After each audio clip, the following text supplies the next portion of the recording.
All right. So with that being said, we're going to transition to another wrestling company. I actually watched a little of them on TV this week, kind of weirdly, not on purpose, but either way. Their WrestleMania pay-per-view, one that they put a lot of work into, is Bound for Glory. And while I've always been kind of upset of Bound for Glory being their WrestleMania because it didn't come organically like the AEWs of the world or the WWEs, where WrestleMania was the big first pay-per-view. And with AEW, I think their WrestleMania is probably Double or Nothing because, again, that was their first big pay-per-view.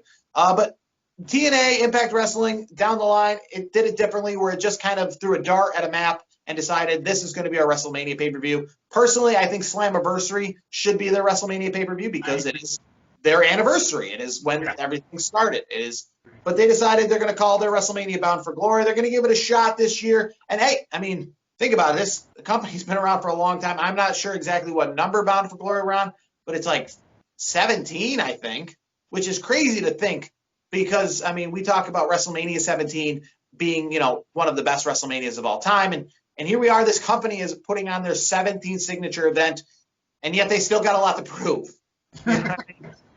So we'll go to some of the matches here. The championship match, a guy we used to love back in the day. I think he put 205 live on the map. Rich Swann. He's taking on your former favorite guy from Sanity, Eric Young, with the championship on the line. Are you interested in seeing these guys wrestle? Do you like these guys? I like these guys' style, and it's going to be interesting in a heavyweight matchup. Yeah, I agree with you. I think I like both their styles. I think they were both underutilized in WWE. I think we can obviously agree on that. Who comes out on top of that solid matchup? That's a good one. I would just keep it on EY. I think keep it on EY. I think Eric Young is the, he needs a little bit longer of a run. I think he needs to be, again, I'm going to use the word marinate. Let's marinate this championship run a little bit more. But again, Rich Swann will be a champion soon. I think that's without a question. Another match I think could actually be pretty good is for the Impact, the Knockouts Championship, what they call their Women's Championship in Impact right there. Deonna Purrazzo, former WWE NXT, trying to be something, is their current champion, taking on Kylie Ray, not LeRae. I'm thinking of Candice LeRae, but Kylie Ray. And she's one of the hottest things in indie wrestling. She's scheduled to be at the upcoming 2CW show if that happens in December. She's one of the hotter. She's a short, kind of firecracker, kind of wrestler. Kind of reminds me a lot of Casey in NXT. Okay. Yes.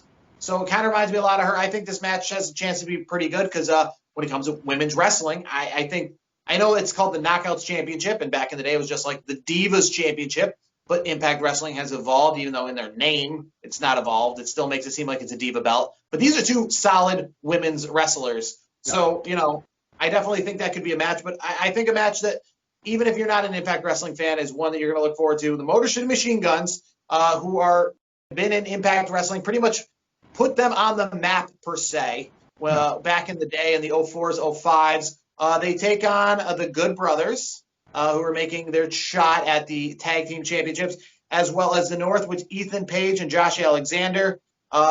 They've been in Impact Wrestling. I saw them. They were the Tag Team Champions. They were the hottest tag team in Impact Wrestling about a year ago, before the Good Brothers and the Motor City Machine Guns came back.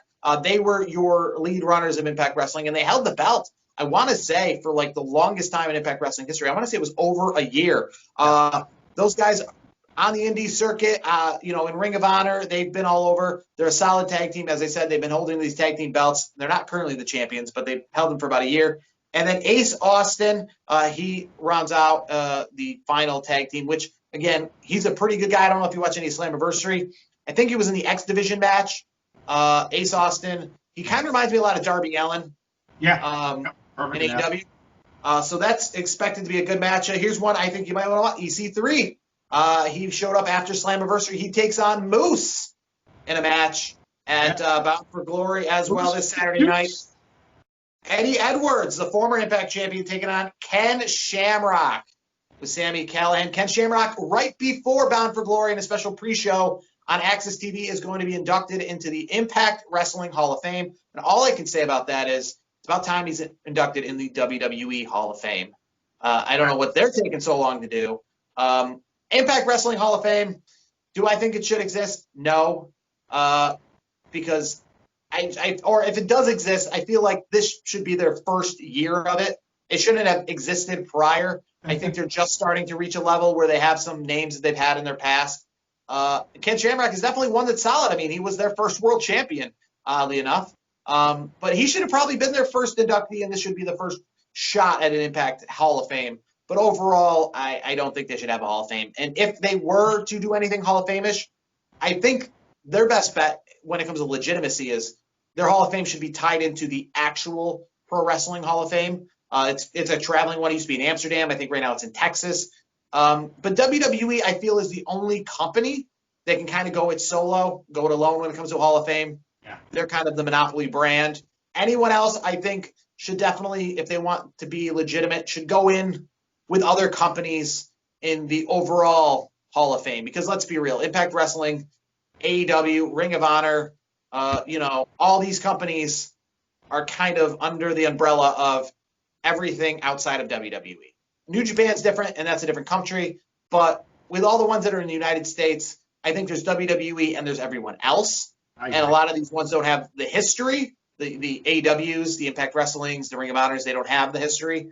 So I think for them to do Hall of Fames and them to be legitimate, they should probably go in it together.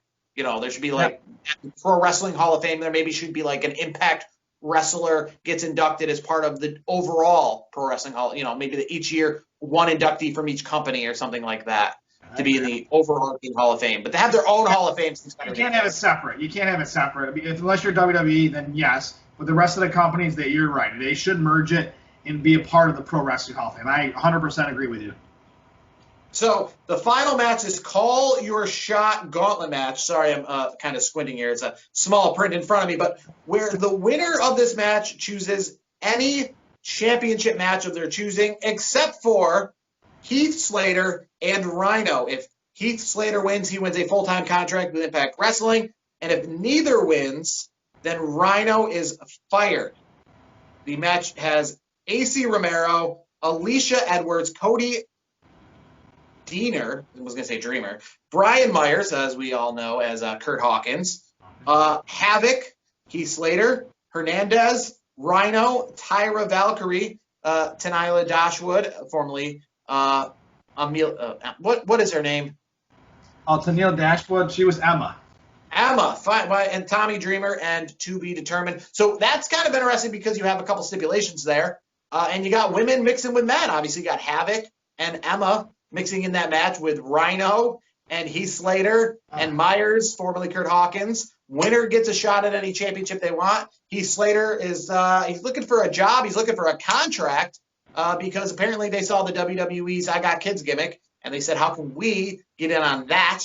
So they're trying their hands at he's got kids. Let's make him fight for a paycheck kind of gimmick. But overall, I mean, I think the interesting part of that is the mix of men and women and the whole – it's like Money in the Bank but with men and women, and you don't know if it's going to be somebody winning and challenging for a women's championship match, a men's championship match, and that could go so many different ways. So overall, Bound for Glory, I think is something interesting to watch, and it's definitely something to pay attention to.